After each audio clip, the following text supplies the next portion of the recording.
আসসালামু আলাইকুম দর্শক, এখন আপনাদেরকে দেখাবো মেয়েদের চার কোনা যে হিজাবগুলো সেগুলোর সাইডের রাউন্ড যেভাবে সেলাই করবেন। এই চার কোনা হিজাবগুলো যদি আপনি অন্যার মতো মোটা তেরা বেঁকা করে সেলাই করেন তাহলে কিন্তু হবে না। এটাকে চিকন করার যেটা পদ্ধতি, চিকন করে সেলাই করার যেটা পদ্ধতি সেটা এখন দেখাবো। কারণ হিজাবগুলো যেহেতু সেলাইগুলো একদম ওপেন শো হবে, যেহেতু হিজাবটা মাথা যখন পেঁচায় বাঁধবে সেলাইগুলো দেখা যাবে, তো সেলাইগুলো সুন্দর হতে হবে। প্রথমেই এটাকে এভাবে ধরে সেলাইটা এদিকে দিতে হবে। 100টা পরিমাণ ভাঙ্গা দিবেন। এখানে সেলাই এক সেলাই দিবেন না, দুইটা সেলাই দিবেন। এই সেলাইটা হবে একদম এই মাথায়। সেলাইটা যদি ভিতরের দিকে দেন তাহলে মোটা সেলাই হয়ে যাবে, মাথায় দিলে আপনি চিকন সেলাই করতে পারবেন। তো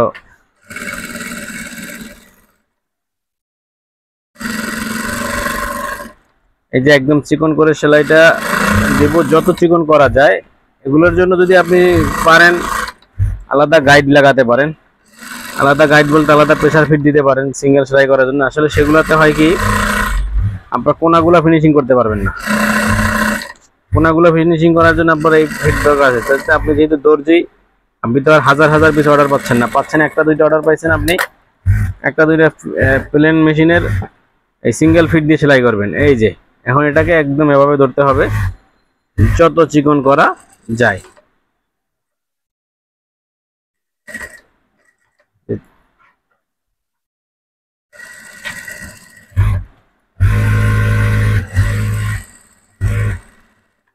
এই যে দেখতেই পাচ্ছেন একদম চিকন। এই যে এদিক থেকে দেখলে মনে হবে এই যে একদম একটা সেলাই বরাবর বর্ডার।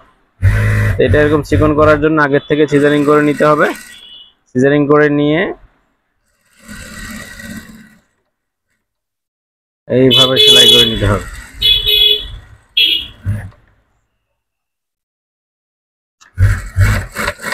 সামনে একটু হাত রাখতে পারেন চাইলে। লাইটটা কমিয়ে দিলে মনে হয় ভালো দেখা যায়। অন্ধকার হয়েছে।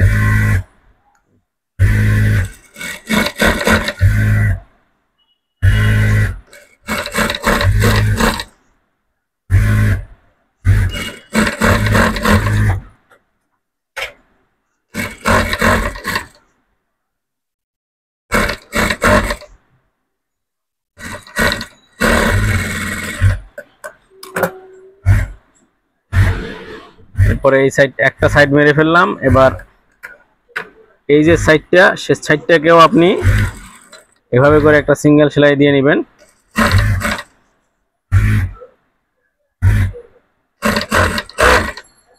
লাগে সিজারিং করো না